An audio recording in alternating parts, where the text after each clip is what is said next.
Hello प्यारे विद्यार्थियों, इस ऑनलाइन प्लेटफॉर्म पर आप सभी का हार्दिक अभिनंदन है, स्वागत है। हम बात कर रहे थे पिछली कक्षा तक बीए पार्ट फर्स्ट और एमए पार्ट फाइनल ईयर की, यानी स्नातक और स्नातकोत्तर की हम जो बात कर रहे थे, उसका प्रश्न पत्र जो हमारे पास में था, क्लाइमेटोलॉजी वाला जो हमारा टॉपिक चल रहा था, उसी क्लाइमेटोलॉजी के बारे में जो हमने बात की थी, यानी जो हमारा जलवायु विज्ञान था, उस जलवायु विज्ञान के टॉपिक को हमने आगे बढ़ाया था। वायुमंडल यानी atmosphere, its composition and structure की हम बात कर रहे थे। तो हम पिछली कक्षा तक जो हमने बात की थी वह सामान्य परिचय की बात की थी।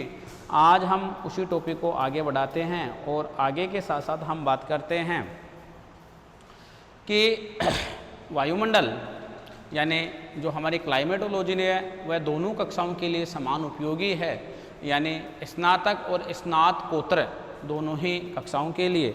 यदि हम उनकी बात करना चाहे, आपसे बात करें, तो मुख्य रूप से हम बताएं आपको कि जो पिछली कक्षा में हमने बात की थी वह वायुमंडल की हमने सामान्य परिचय की बात की थी और क्लाइमेटोलॉजी का जो ये टॉपिक है, इसके अलावा हम जो आगे बढ़ना चाह रहे हैं, टॉपिक को हम आगे बढ़ा रहे हैं और आज हम जो बात करेंगे आपसे, यानी जलवायु विज्ञान का जो विषय है, उस विषय की बात करें वायुमंडल, इम्पोर्टेंस ऑफ एटमॉस्फेयर, यानी हम बात करते हैं यानी वायुमंडल का महत्व, यानी क्या है इस प्राणी जगत के लिए वायुमंडल का महत्व हमारे लिए।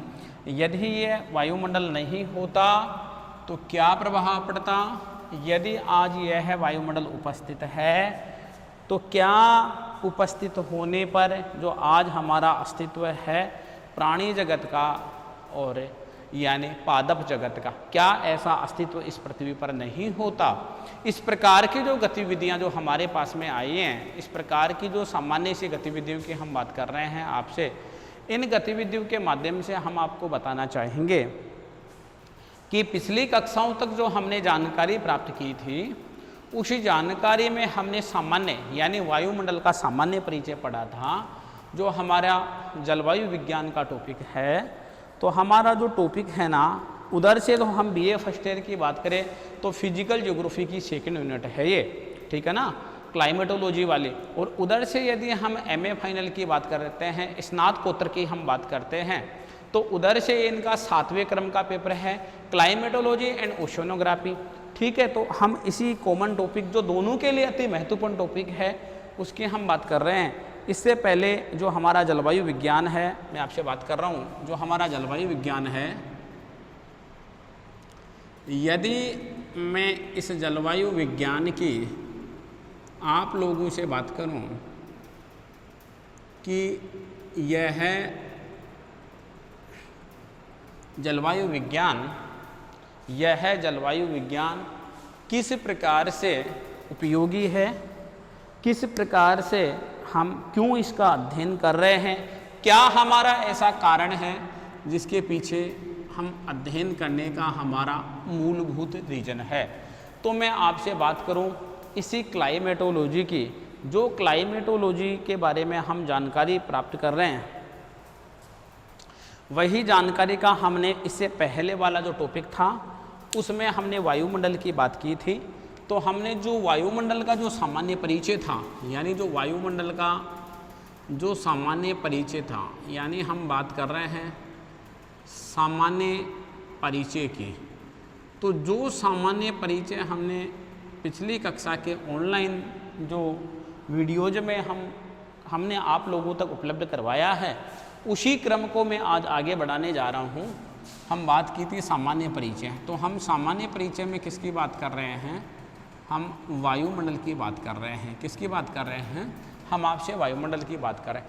आज तो हमारा आपके पास में टॉपिक है, उस टॉपिक में मैं आपसे बात करूं तो हमारे पास में आज आपका टॉपिक आता है, मुख्य रूप से हम बात करें वायुमंडल का महत्व, यानी वायुमंडल का महत्व।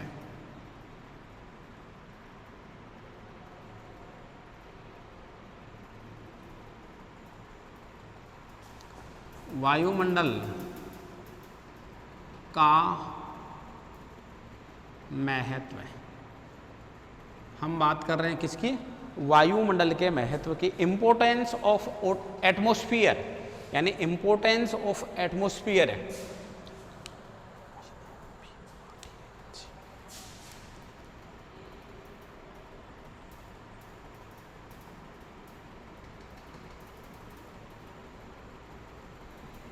इंपोर्टेंस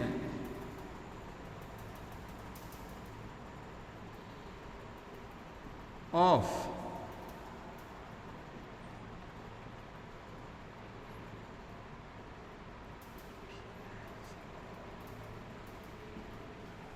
इंपोर्टेंस ऑफ एटमॉस्फेयर, मैं इसकी आपसे बात कर रहा हूं कि वायुमंडल का इस प्राणी जगत में जूलॉजिकल और बॉटनिकल जो ये वर्ड है, इसके लिए इसका क्या महत्व है। यदि आज इसी वायुमंडल का अस्तित्व नहीं होता तो मानव जगत पर यानी प्राणियों पर और पादपों पर इसका क्या प्रभाव पड़ता, यानी इसका क्या कोई नेगेटिविटी होती, क्या पॉजिटिविटी होती। तो शायद मेरा मानना है कि पॉजिटिविटी जो आज है तो इसका मतलब इससे नेगेटिविटी कुछ नहीं है, इससे पॉजिटिविटी है। आज हमारा अस्तित्व संभव है। यदि वायुमंडल नहीं होता तो हमारा अस्तित्व नहीं होता।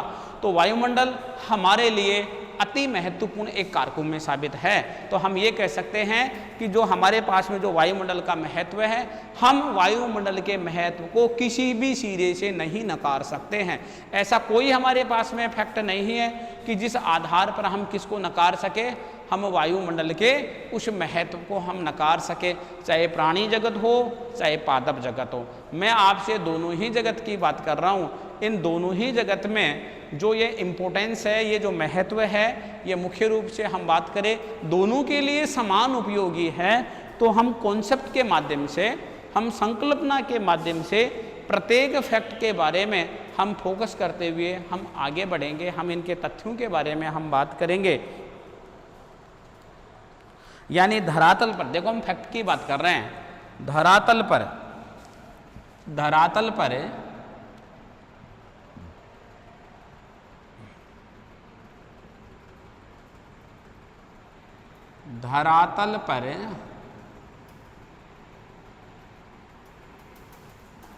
सभी प्रकार के जीवों का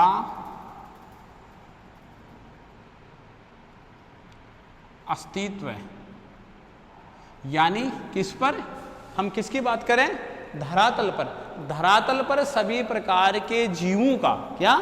सभी प्रकार के जीवों का अस्तित्व वायुमंडल के कारण ही संभव है। वायु मंडल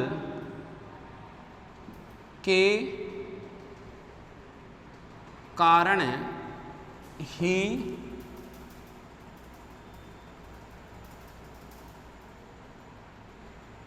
संभव है। ठीक है ना? देखिए आप, पहला हमारे पास में इंपोर्टेंस में कॉन्सेप्ट आता है। तो अभी हम जो बेसिक तैयार कर रहे थे, आपको मैं ओरल रूप से समझा रहा था कि शायद वायुमंडल नहीं होता तो मानव जगत का और प्राणी जगत का अस्तित्व संभव नहीं होता। तो इस कॉन्सेप्ट से यह सिद्ध होता है, इस कॉन्सेप्ट से यह सिद्ध होता है कि धरातल पर सभी प्रकार के जो जीव हैं, यानी उन सभी प्रकार के जीवों का, यानी सभी प्रकार के जो हमारे पास में जूलॉजिकल वर्ड है, सभी प्रकार के जीवों का अस्तित्व किसके कारण से संभव है? सभी प्रकार के जीवों का अस्तित्व वायुमंडल के कारण ही संभव है।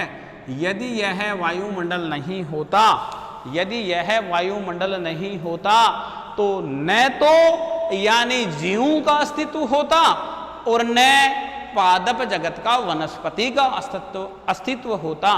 तो पहला महत्व का जो हमारे पास में बिंदु आ रहा है, जो हम प्रथम बिंदु की बात करने जा रहे हैं, आपसे कॉन्सेप्ट की बात कर रहे हैं, तथ्य की बात कर रहे हैं, तो यह तथ्य यह आता है कि धरातल पर, इस सरफेस पर जो सभी प्रकार के जीव हैं, सभी श्रेणियों के जो जीव हैं, उनका अस्तित्व तभी संभव है जब यहाँ पर पर्यावरण उपस्थित है। यदि यह वायुमंडल, एटमॉस्फेयर, यदि यह वायुमंडल नहीं होगा तो किसी भी प्रकार के जीव की उत्पत्ति, उसकी वृद्धि संभव नहीं होगी। तो इस कॉन्सेप्ट से यह सिद्ध होता है कि सभी प्रकार के जीवों के लिए वायुमंडल का होना क्या है, अति आवश्यक है। वायुमंडल धरातल के तापमान को नियंत्रित करता है। अगला जो कॉन्सेप्ट आ रहा है,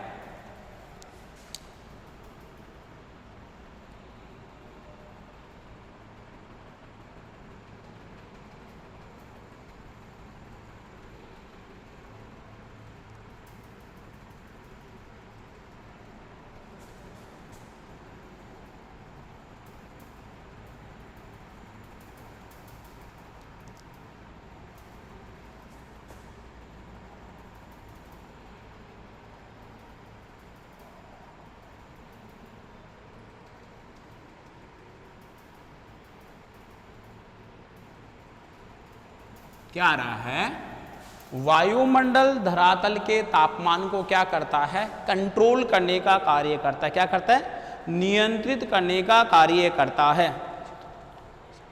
अधिकांश जीवधारी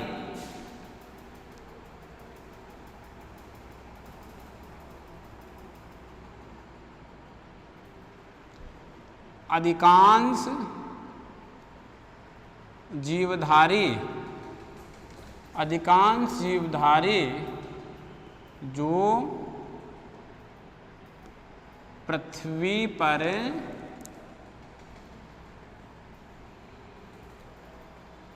पाए जाते हैं। अधिकांश जीवधारी जो कहाँ पर पाए जाते हैं, जो पृथ्वी पर पाए जाते हैं। अधिकांश जीवधारी जो पृथ्वी पर पाए जाते हैं उनके लिए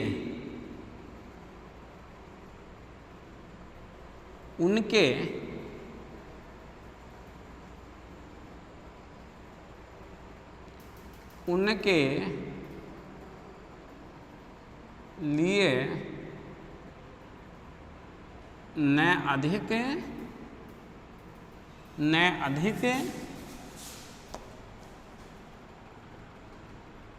न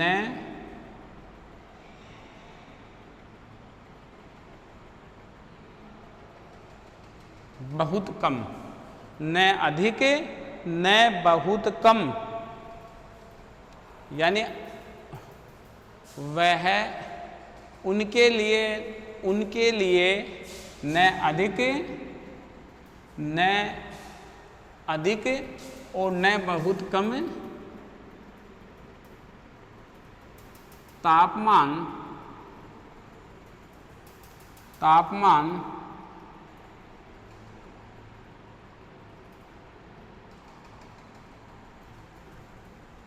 देखिए आप, वायुमंडल धरातल के तापमान को नियंत्रित करता है। अधिकांश जीवधारी जो पृथ्वी पर पाए जाते हैं उनके लिए न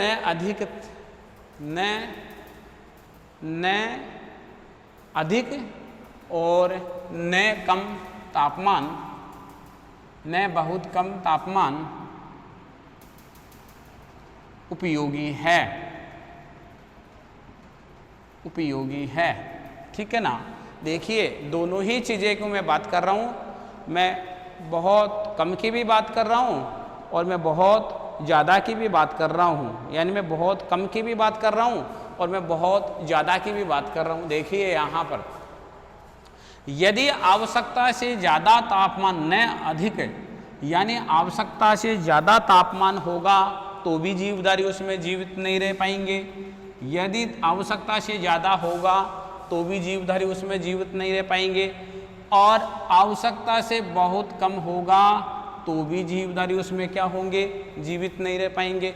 यानी दोनों प्रकार की कंडीशन ही उनके लिए अनुपयोगी हैं। अर्थात यानी अधिकांश जीवधारी जो पृथ्वी पर पाए जाते हैं उनके लिए न अधिक और न बहुत कम तापमान उपयोगी है।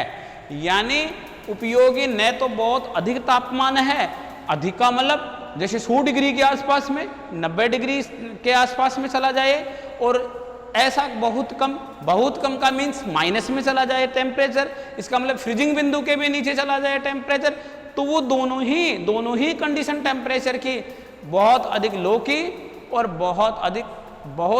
बहुत यानी अधिक की, यानी लार्ज की, अधिकता की, दोनों ही कंडीशन यानी किसके लिए, उन पृथ्वी पर पाए जाने वाले जीवों के लिए क्या है, उपयोगी नहीं है।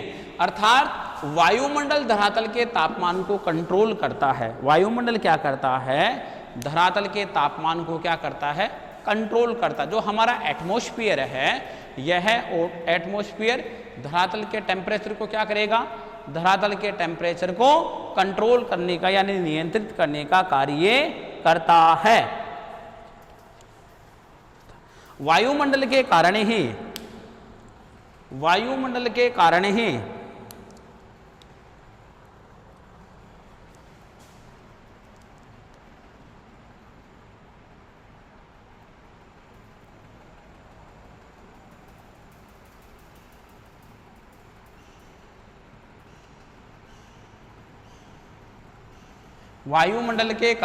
किसके कारण, वायुमंडल के कारण ही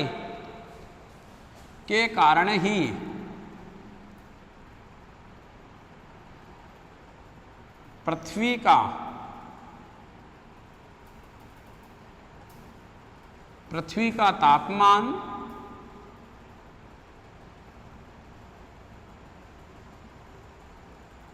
का तापमान जीवधारियों यानी वायुमंडल के कारण ही किसका तापमान, पृथ्वी का तापमान, वायुमंडल के कारण ही पृथ्वी का तापमान जीवधारियों के अनुकूल बना रहता है, के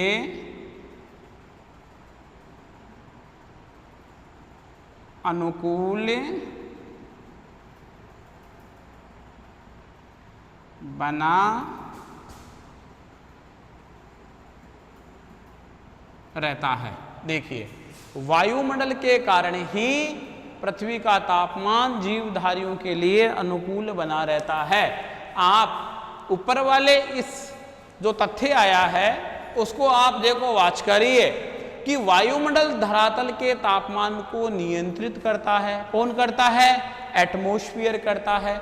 यानी ये जो एटमॉस्फेयर है, इसमें एटमॉस्फेयर की आपसे बात करूं, ये जो पृथ्वी का टेम्परेचर इसको कंट्रोल करने का, उसको नियंत्रित करने का कार्य करता है, ठीक है ना। तो उसी की व्याख्या मैंने नीचे की है, इसी की व्याख्या यहां पर है मेरे पास में, इसी लाइन का कॉन्सेप्ट मैंने यहां डाला है कि वायुमंडल के कारण ही पृथ्वी का तापमान जीवधारियों के अनुकूल बना रहता है। किसके कारण, यदि वायुमंडल नहीं होता तो पृथ्वी का टेम्परेचर जीवधारियों के लिए अनुकूल न होकर के प्रतिकूल होता और आज यह पृथ्वी हमारे को वीरान रूप में प्रतीत होती, दिखाई देती। तो इसी कारण से मैं आपसे ये कह सकता हूं कि वायुमंडल के कारण ही पृथ्वी का तापमान जीवधारियों के अनुकूल बना रहता है। यानी जीवधारियों के जो अनुकूल बना हुआ है, यहाँ पर जो जीवित जीव हैं, जो वंश वृद्धि की क्षमता रखते हैं, उनके लिए क्या बना हुआ है, उनके लिए यह टेम्परेचर यानी अनुकूल बना हुआ है। यानी उनके विकास के लिए यह क्या साबित हो रहा है, उनके विकास के लिए यह टेम्परेचर उपयोगी साबित हो रहा है। अब देखिए ऐसा क्यों, क्या यदि वायुमंडल नहीं होगा तो फिर क्या होगा। इसका मतलब मैं यहाँ पर क्या डाल रहा हूँ, मैं यहाँ पर वाई का कॉन्सेप्ट डाल रहा हूँ। क्यों, यदि ऐसा नहीं होता तो फिर इस पृथ्वी पर क्या होता। देखिए आप,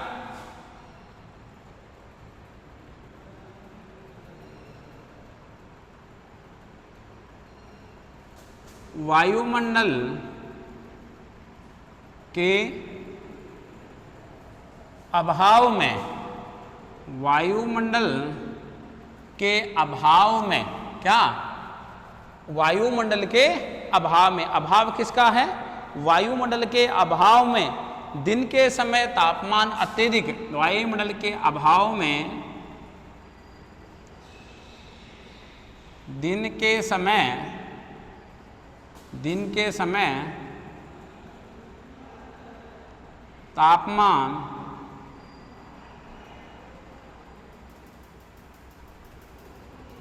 समय तापमान अत्यधिक, यानी दिन के समय क्या होता, तापमान अत्यधिक ऊंचा,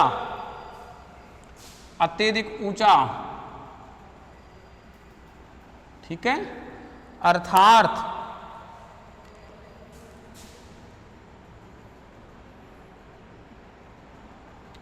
अर्थात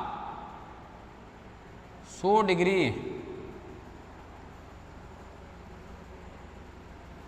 क्या होता, अर्थात 100 डिग्री सेल्सियस क्या होता, यानी अर्थात 100 डिग्री सेल्सियस, ठीक है ना। यदि क्या नहीं होता, वायुमंडल नहीं होता तो यानी 100 डिग्री सेल्सियस, तथा रात को पार्थिव विकिरण के फलस्वरूप तथा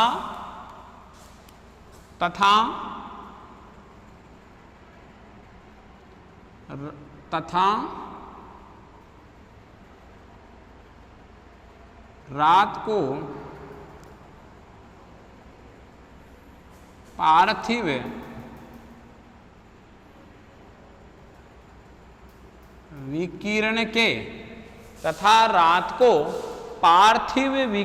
विकिरण के फलस्वरूप अत्यधिक के, यानी विकिरण के फलस्वरूप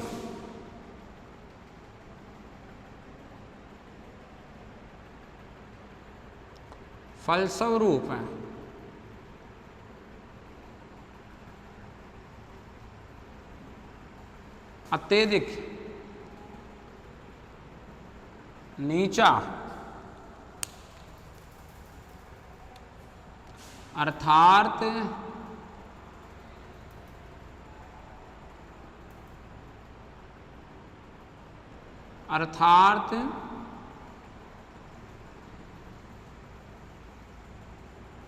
माइनस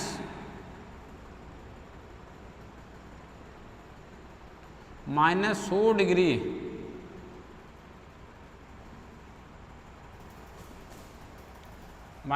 डिग्री सेल्सियस।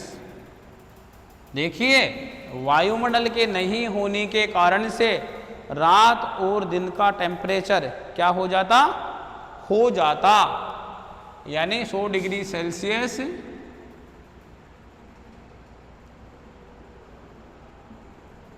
हो जाता। कितना हो जाता, माइनस 100 डिग्री सेल्सियस, लगभग की मैं बात कर रहा हूं। ऐसी स्थिति पृथ्वी पर निवासित जीवधारियों के लिए अनुपयुक्त है। ऐसी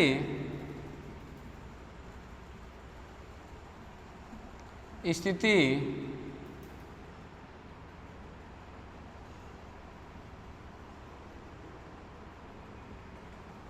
जीवधारियों के लिए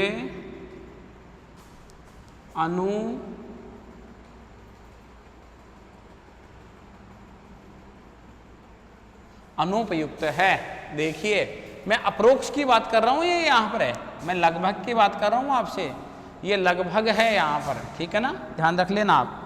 यहाँ पर लगभग शब्द जरूर डाल देना, आप अप्रोक्स डाल देना यहाँ पर, यानी लगभग, यानी कौन सी स्थिति, लगभग की स्थिति हो जाती। कौन सी स्थिति हो जाती, लगभग की स्थिति यहां पर तैयार हो जाती। वायुमंडल के अभाव में, किसके अभाव में, वायुमंडल के अभाव में, अर्थात वायुमंडल नहीं होता तो उसका क्या रिजल्ट निकलता, उसके क्या परिणाम आते, परिणाम ये आते आपके सामने हैं, यानी हाई टेम्परेचर और लो टेम्परेचर, इतना अंतर बढ़ जाता। कितना, रात और दिन के तापमान के मध्य। रात को तो पार्थिव विकिरण के कारण से टेम्परेचर डाउन हो जाता है, तो कहां तक पहुंच जाता, लगभग माइनस, यानी ऋणात्मक 100 डिग्री सेंटीग्रेड। और रात को कहां चला जाता, यानी 100 डिग्री सेल्सियस दिन में, दिन में 100 डिग्री सेल्सियस प्लस में जाता और रात को 100 डिग्री सेल्सियस माइनस में चला जाता। तो रात और दिन का तो तापमान के मध्य अंतर आता, उसी को ही हम क्या कहते हैं, तापांतर। अर्थात रात और दिन के टेम्परेचर के मध्य, अर्थात यानी उच्च और निम्न तापमान के मध्य, कम तापमान के मध्य का जो अंतर होता है, बीच का जो अंतर होता है, उसी को हम क्या कहते हैं, यानी तापांतर कहते हैं। ताप का हम अंतर के नाम से हम उसको संबोधित करते हैं। तो वायुमंडल के अभाव में दिन के समय तापमान अधिक ऊंचा हो जाता। मैं महत्व की बात कर रहा हूं। यदि ऐसा नहीं होता, ऐसा नहीं होता, यानी वायुमंडल नहीं होता, तो फिर क्या होता, वायुमंडल नहीं होता तो दिन और रात के समय के टेम्परेचर कुछ अपोजिट ही हो जाते। यानी रात के समय पार्थिव विकिरण के कारण से टेम्परेचर गिरता जाता और माइनस में 100 डिग्री तक लगभग चला जाता, और दिन के समय टेम्परेचर कहाँ तक हो जाता, कहाँ तक हो जाता, 100 डिग्री प्लस तक हो जाता। अर्थात 100 डिग्री प्लस तक हो जाता।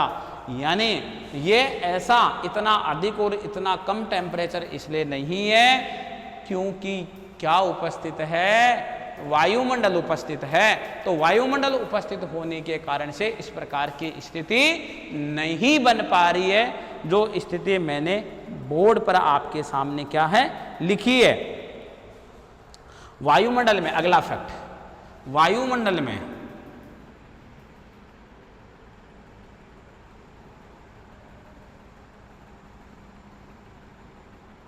वायुमंडल में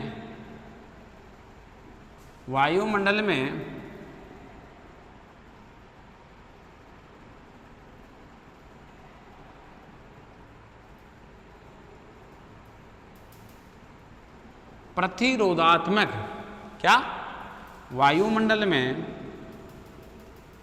कौन सी शक्ति है, वायुमंडल में प्रतिरोधात्मक शक्ति होने के कारण, प्रतिरोधात्मक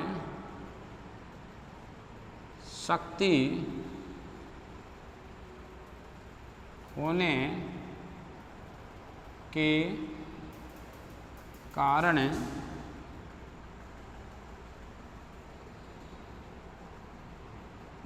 वायुमंडल में कौन सी शक्ति है, प्रतिरोध करने की शक्ति, ठीक है ना, रिवर्ट करने की शक्ति। प्रतिरोधात्मक शक्ति होने के कारण, कौन सी शक्ति, प्रतिरोधात्मक शक्ति होने के कारण कहाँ, अंतरिक्ष से पृथ्वी की ओर आने वाली उल्का, अंतरिक्ष से पृथ्वी, अंतरिक्ष से पृथ्वी, यानी अंतरिक्ष से पृथ्वी की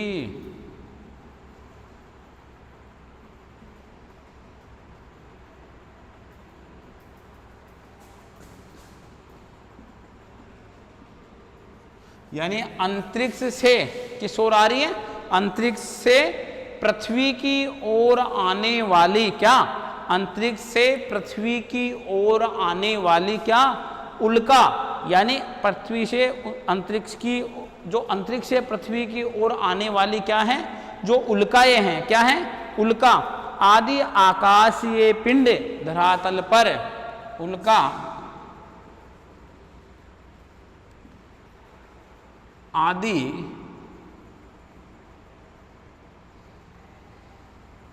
आकाशीय पिंड, आदि यानी अंतरिक्ष से पृथ्वी की ओर आने वाली उल्का आदि आकाशीय पिंड, कौन से पिंड, आकाशीय पिंड धरातल पर प्रहार करने से, धरातल पर प्रहार किस पर कर रहे हैं, प्रहार किस पर कर रहे हैं, प्रहार वो किस पर करें, धरातल पर प्रहार करने से ही नष्ट हो जाते हैं। यानी आदि आकाशीय पिंड धरातल पर प्रहार